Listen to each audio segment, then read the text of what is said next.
17 September ఇంతకుముందు నేను మనవి చేసినట్టు అధ్యక్ష కొత్తగా మతం ముసుకున్న నామాలు ఎక్కువ అని కొంతమంది అగాధం గడపడు 17 సెప్టెంబర్ ప్రాయం బదులైపోయినట్టు దానికి మేము చేస్తాం అధ్యక్ష 17 సెప్టెంబర్ నాడు కన్సిస్టెంట్గా టీఆర్ఎస్ పార్టీ భవనం మీద మేము కూడా జాతీయ జెండా ఎగరేస్తున్నాం అధ్యక్ష. It was a transformation from autocracy to democracy జరిగింది. అదే నిజాంకు రాజ్ ప్రముఖ్ అని బిరుదిచ్చి గవర్నర్ పోస్ట్ ఇచ్చింది కూడా వల్లభాయ్ పటేలే కదా, ఆయనే హోమ్ మినిస్టర్ కదా. మరి అదెట్లా సమంజసం అవుతుంది అధ్యక్ష? దానిలో డిఫరెన్స్ ఉంది. 17 September 1948 it was a transformation but simultaneously it was a black period. వేల మంది అమాయకులను ఊసకొత్తకు వచ్చింది అధ్యక్ష. కమ్యూనిస్ట్ పోరాట యోధులను కాల్చి చంపేశారు పట్టవగా. మాజీ మంత్రి హోంమంత్రి నాయన నరసింహారెడ్డి గారి తండ్రిని 11 గంటలకు మామూలు కానిస్టేబుల్స్ తుపాకి పెట్టి చంపేయండి అధ్యక్ష. వాళ్ళ ఊర్లో ఎవడు ఎక్కడ పోయిండో తెలియదు.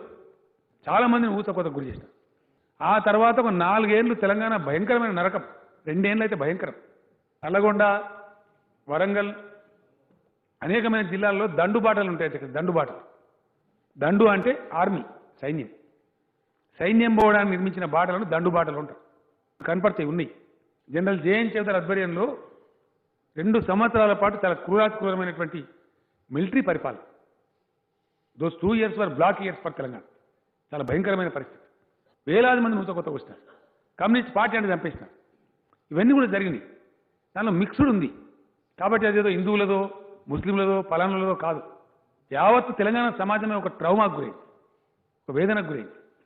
దానికి ఒకడు విమోచన అని, ఒకడు విముక్తి అని, లెఫ్టిస్ట్ ఒక రకంగా, రైటిస్ట్ ఒక రకంగా అనేకమైనటువంటి దానికి పేర్లు పెట్టి దాన్ని రకరకాలుగా వాడుకోవాలి, దాన్ని ఒక సెంటిమెంట్ కింద చిత్రీకరించాలి.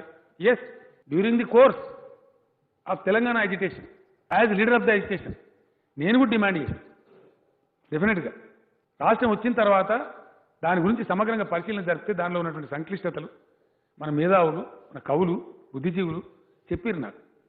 ఇది పాత గాయాలను ఒక ప్రేరేపించడము, లేకపోతే ఏదో ఒక రకమైనటువంటి మళ్ళీ సమాజాన్ని డివైడ్